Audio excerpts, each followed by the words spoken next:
मेरा प्यारा दाजुभाइ तथा दिदीबहिनीहरू, राजसपाले सतहमा देख्दाखेरि भारी बहुमत अथवा 2/3 ल्याएको देखिए पनि यिनीहरूले यो नतिजा भनेको जनताहरूमा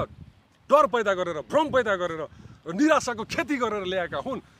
र मैले भनिहालेँ यो चुनावलाई डिटरमाइन गर्ने भनेको मुख्यतया 3टा एस्पेक्ट थिए। फर्स्ट एस्पेक्ट भनेको चाहिँ विदेशमा बसोबास गर्ने नेपालीहरू जसले जो मध्ये प्रायले चाहिँ आफ्नो घरमा फोन गरेर भिडियो कल गरेर चुपचाप घन्टीमा छाप भनेर चाहिँ उर्दी नै जारी गर्नुभयो, फर्मा नै जारी गर्नुभयो। र अर्को पक्ष भनेको नेपालमा बस्ने युवा युवतीहरू जो निकै निराश भएका थिए 35 वर्षसम्मको घिनलाग्दो राजनीतिक प्र्याक्टिस देखेर र जो चाहिँ यो राजनीतिक वितृष्णाले गर्दाखेरि मतदानमा सहभागी नै हुनु भएन। हुनसक्छ उहाँहरूमध्येले धेरै पहिला काङ्ग्रेस एमालेलाई मतदान गर्नुभएको थियो। र अर्को पक्ष भनेको इन्टरनेसनल दलाल BBC जसले चुनावको मुखैमा एकपक्षीय रिपोर्ट जारी गर्यो, जसमा चाहिँ त्यो बेलाको सरकारले त्यो आन्दोलनलाई चाहिँ कन्ट्रोलमा ल्याउनलाई अथवा त्यो आन्दोलन चाहिँ दबाउनलाई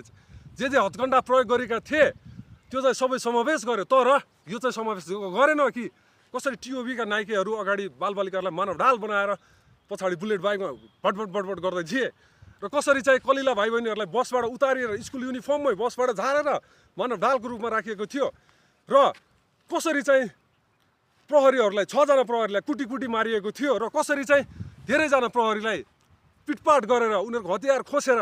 उनीहरूलाई चाहिँ नाङ्गै बनाएर परेड गरेर लगाइएको थियो।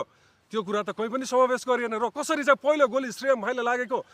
प्रहरीको पोस्टबाट, सुरक्षाकर्मीको पोस्टबाट नभएर अपोजिट डिरेक्सनबाट आएको थियो र कसरी चाहिँ संसद भवनको पर्खाल ढलेको थियो र कसरी संसद भवनको गेट जलेको थियो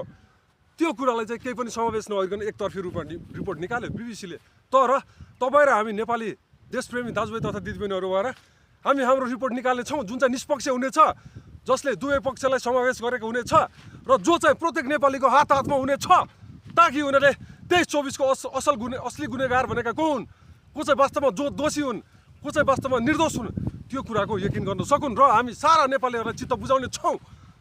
23-24को घटना भनेको कसले घटाएको हो, को चाहिँ मुख्य रूपमा रेस्पोन्सिबल छ भन्ने कुरा र हामी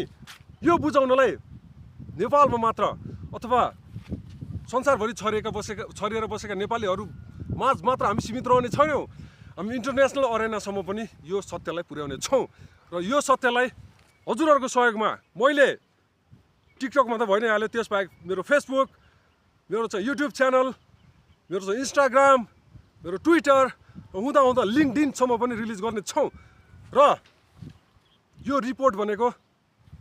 अब गौरी बहादुर कार्कीको रिपोर्ट त आइपुगेन होइन, तर यो रिपोर्ट भनेको केही नभए